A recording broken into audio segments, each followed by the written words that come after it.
Musannif rahimakumullah wa nafa'ana bihi wa bi ulumi fid dharain amin ya rabbal alamin. Jadi sampai hadis nomor 219. Ya. Akbarul kabairi utai luweh gedene pira-pira dosa gedhe. Al israku iku nyekutukake billahi kelawan Allah. Wa qatlun nafsi lan mateni awak-awakan. Wa uququl walidaini lan duraka wong tuwa loro. Wa qauluz zuri lan ucapan kang goroh. Dalam riwayat lain wa syahadatuz zuri. Wa syahadatuz zuri dan saksi palsu. Itu di riwayatnya Al-Bukhari dalam Al-Jami' Shaghir itu. Syahadatuz zur. Rawahu ngriwayatake ngati sapa Al-Bukhari sapa Imam Bukhari an Anasin saking sahabat Anas. Itu tidak ada ya diterangkan, yang perawinya adalah sahabat Anas. Jadi hadis ini menerangkan dosa yang paling besar. Yang pertama adalah menyekutukan Allah Subhanahu wa ta'ala. Maka para ulama mendefinisikan dosa besar itu apa? Dosa besar itu adalah dosa yang ada ancamannya dalam Al-Quran atau dalam hadis. Nah, karena definisinya semacam itu, maka para ulama kemudian berbeda pendapat. Ada berapa sih dosa besar ini? Kalau kita lihat hadis ini cuma 1, 2, 3, 4. Sebetulnya masih ada dosa-dosa yang lain yang tidak disebutkan dalam hadis ini. Kalau Anda ingin membaca kitabnya secara terperinci, baca kitabnya Imam Adz-Dzahabi namanya Al-Kabair. Al-Kabair itu kitabnya Imam Adz-Dzahabi yang menjelaskan tentang masalah ada berapa sih dosa besar itu. Kalau tidak salah, saya sudah lupa ya, sudah lama tidak buka bukunya Imam Adz-Dzahabi Al-Kabair. Oh, ini nih kitabnya ini. Oh, kebetulan di samping saya Al-Kabair. Jadi beliau menyebutkan ada sekitar 70 dosa besar. 70 dosa besar. Nah, yang pertama ya tetap ini al-isyraq billah, menyekutukan Allah SWT. Kemudian ada seorang ulama namanya Al-Haytami. Al-Haytami lah, Ibnu Hajar Al-Haytami. Beliau juga menulis tentang dosa-dosa besar. Nama kitabnya adalah Az-Zawajir. Kalau tadi Imam Adz-Dzahabi Al-Kabair, Imam Al-Haytami, nama kitabnya adalah Az-Zawajir. Saya tidak punya kitabnya. Yang punya kitabnya Pak Ufda, tapi saya pernah pinjam sebentar. Itu ada, kalau tidak salah, ada 700 dosa besar. Oh, tambah banyak lagi. Kalau tidak salah ya. Soalnya saya baca Az-Zawajir itu sudah lama, sudah bertahun-tahun yang lalu. Masih kayak ingat nama kitabnya aja sudah untung. Jadi dosa besar adalah dosa yang ada ancamannya dalam Al-Quran atau dalam hadis. Itu namanya dosa besar.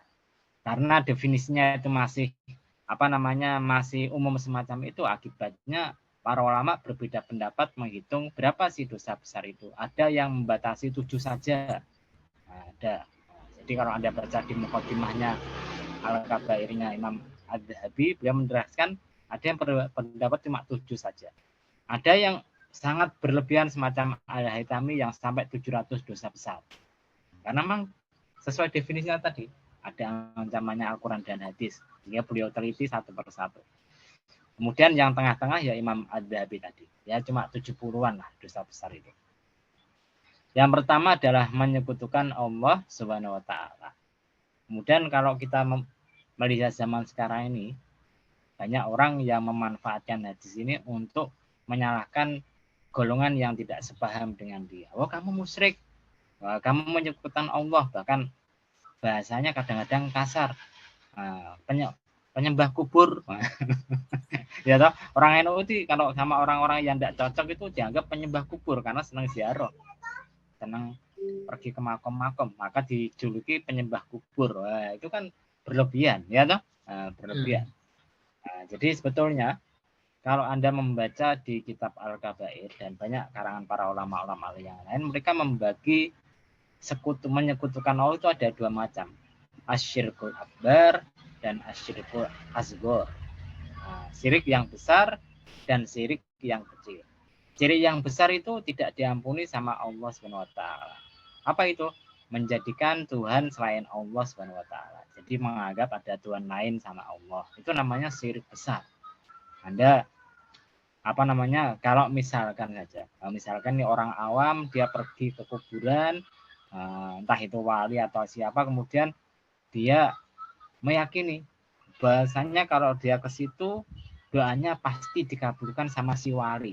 Nah ini namanya asyirkul akbar. Nah syirik yang besar.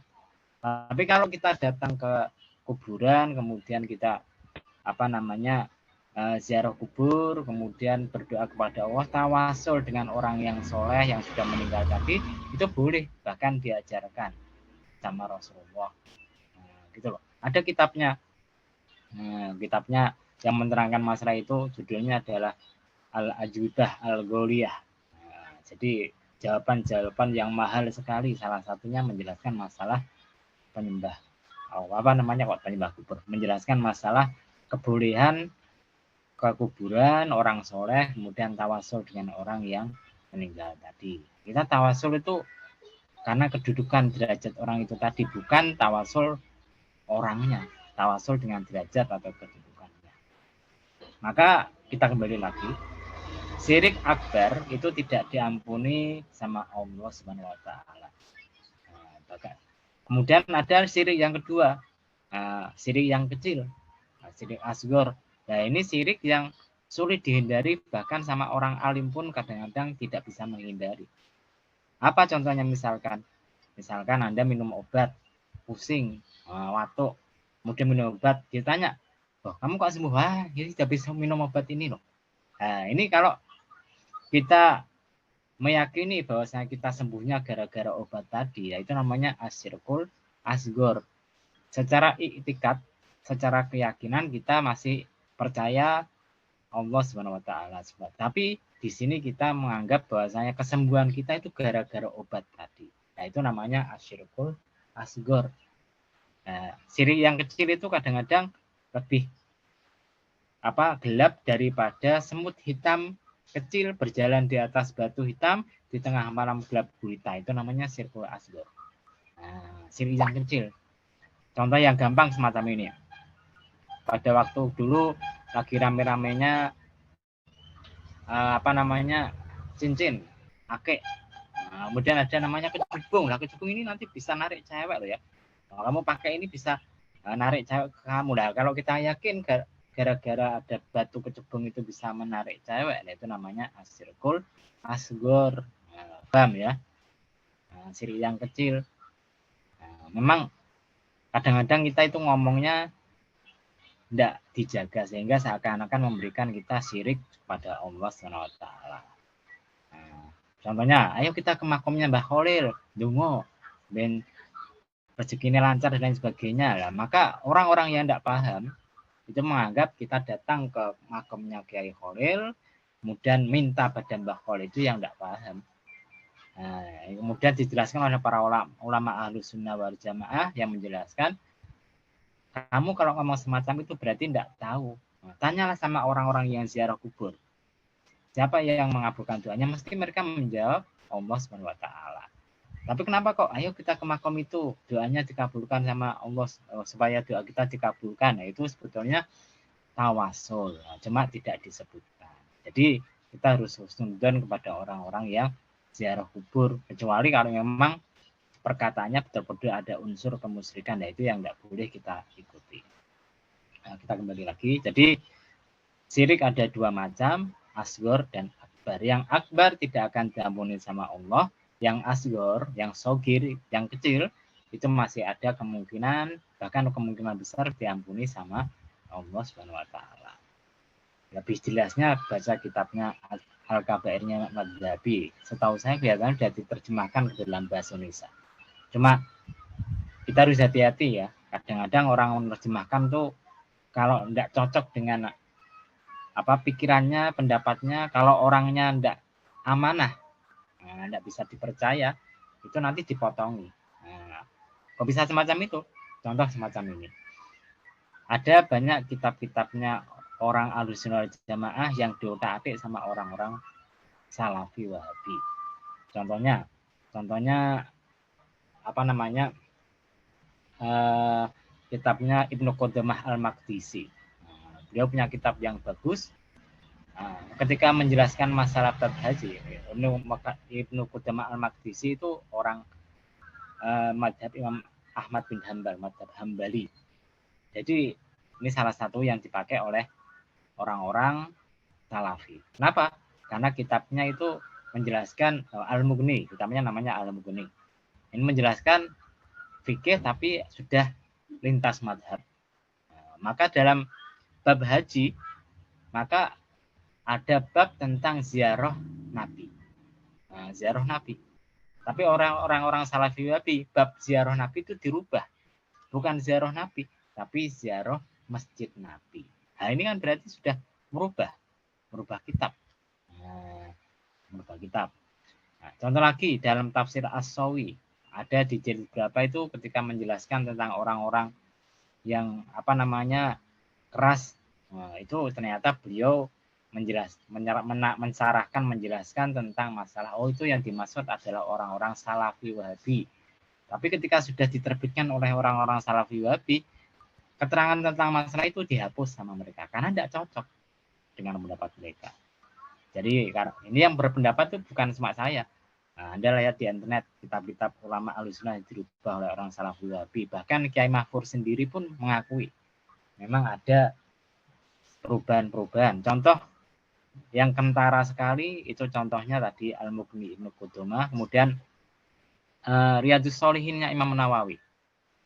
Riyadhus Shalihinnya Imam Nawawi itu dalam muqaddimahnya ada kata-kata Sayyidina Muhammad. Muqaddimah. Ada kata-kata Sayyidina, tapi orang Salafi Wahabi mereka tidak cocok. Tidak boleh kita mengucapkan Sayyidina Muhammad, tidak boleh. Yang boleh Sayyidi itu cuma Tuhan, Allah Subhanahu wa taala. Karena tidak cocok, maka ketika mereka mencetak ulang kitab Riyadhus Shalihin, kalau tidak salah, kemudian disarai oleh ulama mereka namanya Al-Fauzan, maka kata-kata Sayyidina itu dihapus langsung. Tidak ada di muqaddimahnya Imam Nawawi. Padahal itu ada. Maka sebetulnya kalau kita bertindak ilmiah itu tetap dicantumkan, tapi kemudian kasih footnote, catatan kaki. Oh, ini tidak cocok, sesuai dengan pendapat ini, ya. Maka itu lebih amanah. Tidak terus langsung dihapus. Tidak boleh semacam itu. Itu tidak ilmiah, tidak amanah dalam keilmuan. Itu adalah salah satu sifatnya orang Yahudi yang suka merubah-rubah kitab. Kitab Taurat yang mereka rubah-rubah sesuai dengan hawa nafsunya, sesuai dengan keinginannya. Jadi kalau kita memang ilmuwan, kita harus amanah. Kalau ada kitab yang tidak cocok, pendapat yang tidak cocok dengan pendapat kita, ketika kita mentahqiq, membetulkan menerbitkan suatu kitab, ya tetap ditulis apa adanya, nanti dikasih catatan kaki, oh ini tidak cocok. Nah, itu lebih amanah. Kemudian waqatlun nafsi, lan mateni awak-awakan, membunuh jiwa yang dimuliakan Allah dan tanpa hak. Apa ada jiwa yang tidak dimuliakan Allah? Ada. Jiwanya orang-orang kafir itu tidak dimuliakan sama Allah SWT. Kemudian jangan disalahpahami. Oh, berarti kalau gitu ada bom Bali dan lain sebagainya, boleh dong. Itu orang kafir yang dibom. Ya, Anda harus tahu. Orang kafir itu nanti dibagi menjadi 3. Pertama namanya kafir harbi, orang kafir yang memusuhi orang Islam, yaitu maka jiwanya tidak muhtaromah, tidak dimuliakan sama Allah, oleh agama Islam tidak dimuliakan. Kemudian ada namanya kafir dhimmi. Kafir dhimmi itu orang kafir yang dia hidup di negara Islam, dilindungi oleh undang-undang Islam, maka ini tidak boleh dibunuh. Kemudian ada yang ketiga namanya kafir mu'ahad, orang kafir yang ada perjanjian dengan orang Islam. Nah, berarti dalam perlindungan Islam, maka tidak boleh dibunuh. Nah, orang-orang kafir yang ada di Indonesia, kita yang diprotes ya, orang kafir itu bahasanya kasar, jangan. Kita harus bisa membedakan. Orang kafir itu meliputi orang yang tidak beragama Islam, baik itu Yahudi, Nasrani, dan yang lainnya, itu kafir. Cuma yang satu kafir ahli kitab, satunya kafir biasa.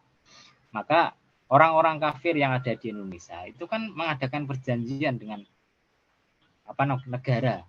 Dia datang ke sini pakai paspor, kemudian itu berarti dilindungi sama negara. Negaranya meskipun bukan negara Islam, tapi kebanyakan adalah orang-orangnya adalah orang Islam. Maka bisa dinamakan kafir mu'ahad. Dan tidak boleh, dibom tidak boleh. Nah, paham ya? Kemudian apa ada pembunuhan yang dilegalkan oleh agama Islam? Ada.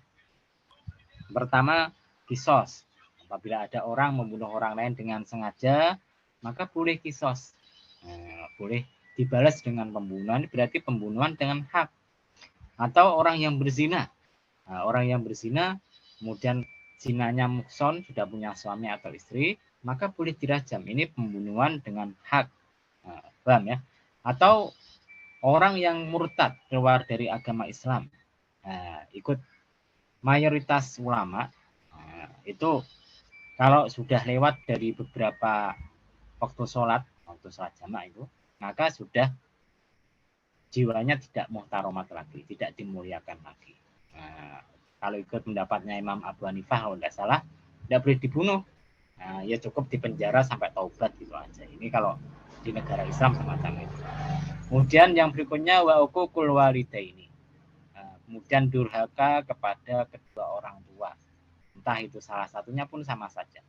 Durhaka itu artinya tidak nurut perintahnya. Nah, selama perintahnya itu mubah, perintahnya untuk kebaikan, maka kita harus ikut.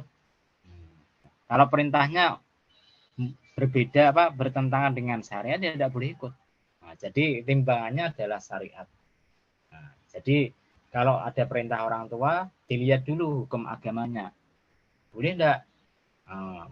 Kalau boleh ya ikuti, kalau enggak ya jangan. Kemudian wa qauluz zur, ucapan bohong. Kalau dalam riwayat lain syahadatuz zur, saksi palsu. Karena merugikan pihak yang dipalsukan tadi. Ini meskipun cuma sedikit, tetap termasuk dosa besar. Karena hadisnya diriwayatkan Imam Bukhari, insya Allah hadisnya adalah hadis yang sahih.